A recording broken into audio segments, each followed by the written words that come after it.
Hello student, क्या हाल है आप लोगों के। अच्छा स्टूडेंट, आज हम जो है 17.5 का क्वेश्चन नंबर 2 करेंगे। ये वाला मैंने वन आपको करा दिया था, पहले वाली वीडियो देख लीजिएगा। और आज हम क्वेश्चन नंबर 2 करेंगे। इसमें देखिए कह रहे हैं कि if set P has 10 elements and Q has 15 elements, यानी अगर सेट पी में 10 एलिमेंट हों और सेट क्यू में 15 एलिमेंट हों, तो आपने क्या करना है, find the number of element of P Q, P multiply by Q, Q multiply by P and P multiply by P. यानी पी का और क्यू का रिलेशन बताना है, क्यू का और पी का रिलेशन बताना है, और पी का पी से रिलेशन बताना है। ठीक है, तो ये आपका सवाल है। तो इसमें तकरीबन 3 सवाल हैं, तो ये हम इसको सॉल्व करते हैं। मैंने क्वेश्चन पहले से लिख लिए थे, तो चलें इसको सॉल्व करते हैं। ये देखिए मैंने क्वेश्चन लिखे हुए हैं पहले से। तो इसमें बेसिकली हमारे 3 क्वेश्चन हैं। एक ये है पी मल्टीप्लाई बाई क्यू है, क्यू मल्टीप्लाई बाई पी है, और पी मल्टीप्लाई बाई पी है। तो पहले हम करते हैं पी मल्टीप्लाई बाई क्यू। ठीक है, पी मल्टीप्लाई बाई क्यू का मतलब होगा कि पी के जो मेंबर्स है, देखिए लिखा हुआ है पी हैज़ 10 एलिमेंट्स, तो पी के मेंबर हो गए 10, यानी 10 एलिमेंट्स हो गए इस पर। और वो कौन से एलिमेंट थे हमें नहीं बताया, हमें सिर्फ उसकी तादाद बताई है। ठीक है, मल्टीप्लाई बाय, और क्यू के मेंबर हैं कितने, 15, तो क्यू की जगह हम लिख लेंगे 15। ठीक है, तो p मल्टीप्लाई बाई क्यू बन गया क्या हमारा, 10 मल्टीप्लाई बाई 15। तो 10 मल्टीप्लाई बाई 15 कितना हो जाएगा, 150। तो ये हमारा p मल्टीप्लाई बाई क्यू, यानी p का और q का रिलेशन हमारे पास आ गया 150। 150 एलिमेंट समझ लें। ठीक है, यहाँ पे एलिमेंट भी आप लिख सकते हैं। तो ये इसका आंसर हो गया, p मल्टीप्लाई बाई क्यू का। ठीक है, अब हम करते हैं q multiply by P. q multiply by P is equal to, Q के हमारे पास मेंबर कितने हैं, 15 है, और पी के मेंबर हमारे पास कितने हैं, 10 है, लिखे लिखे में। तो ये भी हमारा क्या बन जाएगा, ये भी 150 एलिमेंट्स बन जाएगा, यानी 150 एलिमेंट्स आपके इसके रिलेशन में बन जाएंगे। ये इसका आंसर होगा। ठीक है, और उसके बाद आपका लास्ट है पी मल्टीप्लाई बाई पी, यानी पी और पी का relation. P multiply by P में हमारा बन जाएगा, पी के कितने मेंबर से 10 थे, और मल्टीप्लाई बाय 10 ही कर देंगे हम क्योंकि दोनों पी हैं।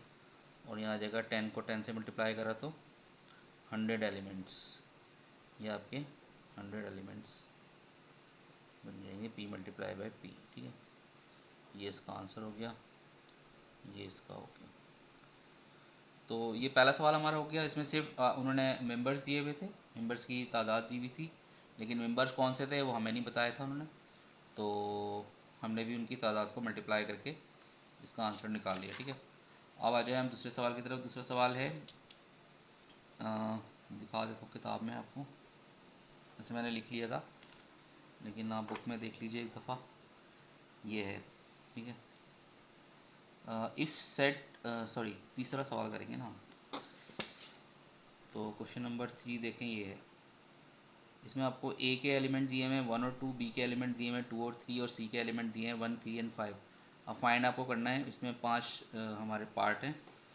पहले आपने फाइंड करना है ए मल्टीप्लाई बाई बी, फिर बी मल्टीप्लाई बाई सी, फिर A multiply by B union C, और B multiply by A union C, और A intersection B multiply by B intersection C. ये 5 सवाल हमें दिए हुए हैं इस सवाल में, यानी 5 पार्ट्स हैं। तो मैंने सवाल लिख लिया था पहले से, तो सॉल्व करते हैं।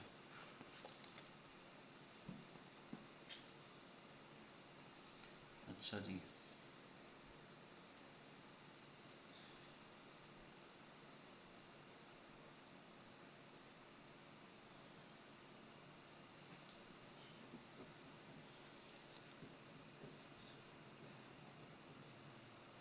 ये पूरा स्क्रीन आ जाए अभी।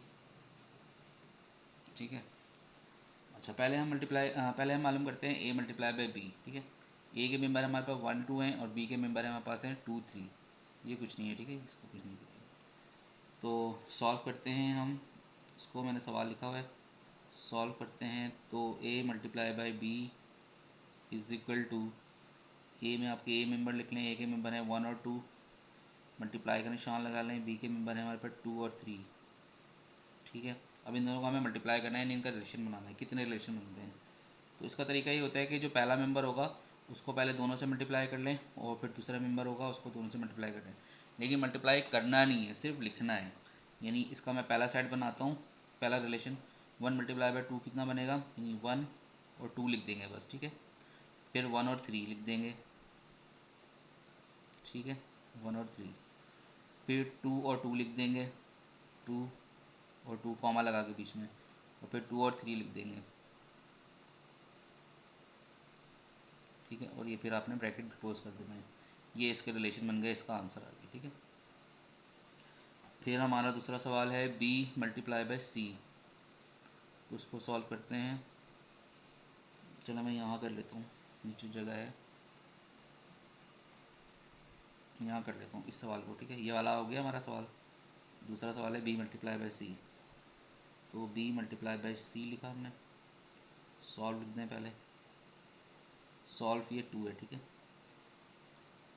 ये 1 था। अच्छा, b × c का मतलब है b के मेंबर लिख लें पहले। b के मेंबर हमारे पास हैं 2 और 3, और मल्टीप्लाई बाय c के मेंबर लिख लें। c के मेंबर हमारे पास दिए हुए हैं 1 2 3, 1 2 एंड 3 लिख लिया आपने। हम इन दोनों को मल्टीप्लाई कर लें। मल्टीप्लाई मतलब सिर्फ लिखना है, करना नहीं है। 2 को 1 से करेंगे 2 और 1 का सेट बन जाएगा। फिर 2 को 2 से करेंगे तो 2 और 2 का सेट बन जाएगा। 2 को 3 से करेंगे तो 2 और 3 का सेट बन जाएगा, ठीक है। ये बन गया, 2 का काम ख़त्म हो गया। अब 3 का काम शुरू हुआ। 3 को 1 से करेंगे तो 3 और 1 का बन जाएगा। 3 को 2 से करेंगे तो 3 और 2 का सेट बन जाएगा, और 3 को 3 से करेंगे तो 3 और 3 बन जाएगा। तो बाकी आपने ब्रैकेट क्लोज कर देना। ये आपका आंसर हो गया 2 का, ठीक है। अब हम 3 करते हैं, सॉल्व 3। 3 क्वेश्चन आपका दिया हुआ है a × b यूनियन c। तो इसमें आप पहले क्या करेंगे, आप कि b यूनियन c निकाल लें पहले, ठीक है।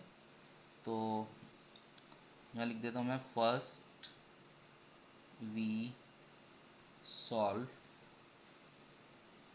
b union c। तो b की जगह b के मेंबर लिख लें। b के मेंबर हैं आपके पास 2 और 3, और यूनियन निकाल लें इसकी। c की जगह c के मेंबर लिख लें। c के मेंबर हैं 1 2 3।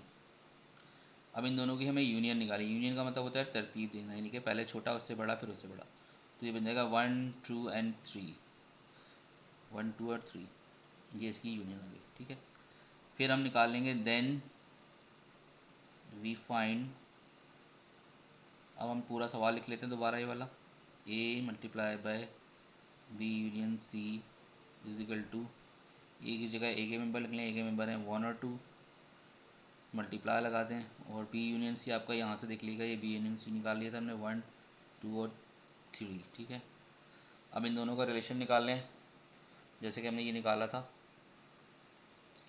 तो ये बन जाएगा आपका 1 और 1 का एक पहला रिलेशन, फिर 1 और 2 का, फिर 1 और 3 का, ठीक है। फिर 2 और 1 का बन जाएगा, 2 और 1, और 2 और 2, और 2 और 3,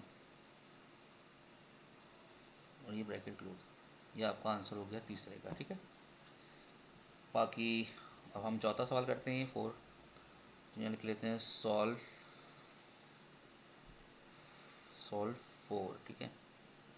इसमें आपको कह रहे हैं ये b × a यूनियन c। तो पहले आप a यूनियन c निकाल लें। तो यहाँ पे हम लिख देते हैं first we find a union c। तो a की जगह a के मेंबर लिख लें। a के मेंबर हैं 1 और 2, और यूनियन डाला जगह c की जगह c के मेंबर लिख लें। c के मेंबर हैं 1 2 और 3, ठीक है। ये मेंबर्स यहाँ लिखे हुए हैं, लिख लीजिए। तो a यूनियन c हमारा आ गया 1 2 और 3, ठीक है। ये यूनियन सी आ गया। फिर आप फाइंड कर लें, देन वी फाइंड पूरा सवाल दोबारा लिख लें। b × a union c is equal to, B के मेंबर लिख लें। b के मेंबर हैं 2 और 3, और a यूनियन c कितना आया था आपका, a यूनियन c आया था 1 2 और 3। ये मैंने a यूनियन c निकाला है ना, हाँ सही है, a यूनियन c। यानी a के मेंबर कितने थे 1 और 2, और c के थे 1 2 3, सही है। और यहाँ हमने क्या निकाला था, बी यूनियन सी, सही है। इत्तेफाक से दोनों के यूनियन 1 2 3 निकल रहे हैं, इसका भी 1 2 3 निकल रहा है, उसका भी 1 2 3 निकल रहा है। खैर, तो अब इनके रिलेशन बनाने हैं हमने, तो 2 और 1 का बना लेंगे, तो 2 और 1 हो जाएगा, फिर 2 और 2 हो जाएगा, 2 और 3 हो जाएगा, ठीक है, फिर 3 और 1 हो जाएगा, फिर 3 और 2 हो जाएगा, और 3 और 3 हो जाएगा। ये इसका आंसर है, इसका 4 का। अच्छा, अब रह गया हमारा ये 5। इसमें ए इंटरसेक्शन बी और बी इंटरसेक्शन सी के रिलेशन निकालने हैं। तो पहले हमें ए इंटरसेक्शन बी और बी इंटरसेक्शन सी निकालना पड़ेगा। तो मैं ये यहाँ कर देता हूँ, यहाँ पे हो जाएगा ये मैंने लाइन डाल दी है। तो सॉल्व 5। तो पहले हम ए इंटरसेक्ट ए क्या निकाल लेते हैं, ए इंटरसेक्शन बी। यहाँ लिख लेते हैं, first we find A intersection B. तो ए के मेंबर क्या थे, ए के मेंबर थे 1 और 2, और इंटरसेक्शन डालें, और बी के मेंबर थे 2 और 3। तो ए इंटरसेक्शन बी क्या आ गया आपका, इंटरसेक्शन का मतलब होता है दोनों में जो सेम वैल्यूज़ होंगी, सेम वैल्यूज़ में 2 आ रही है सिर्फ, तो ए इंटरसेक्शन बी आ गया, ठीक है। फिर हम फाइंड कर लेते हैं, देन वी फाइंड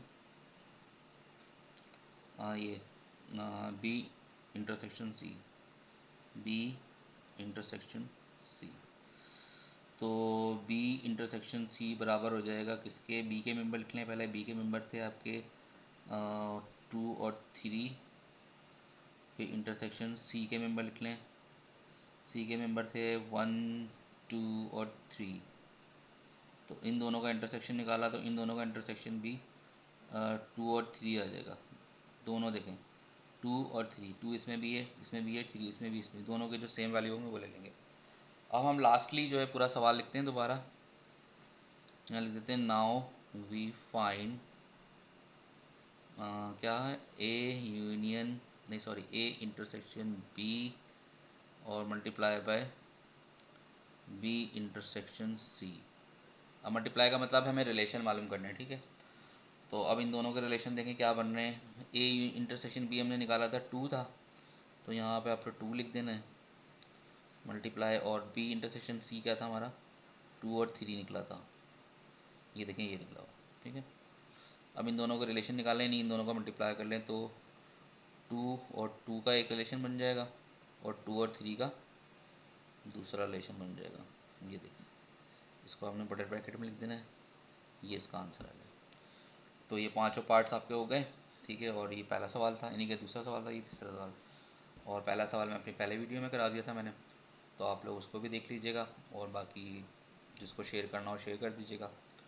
तो फिर अब मैं आपको इंशाल्लाह क्वेश्चन नंबर 4 कराऊंगा, इसका एक्सरसाइज 17.5 का, नेक्स्ट वीडियो में, ठीक है। तब तक के लिए इजाज़त, अल्लाह हाफ़िज़।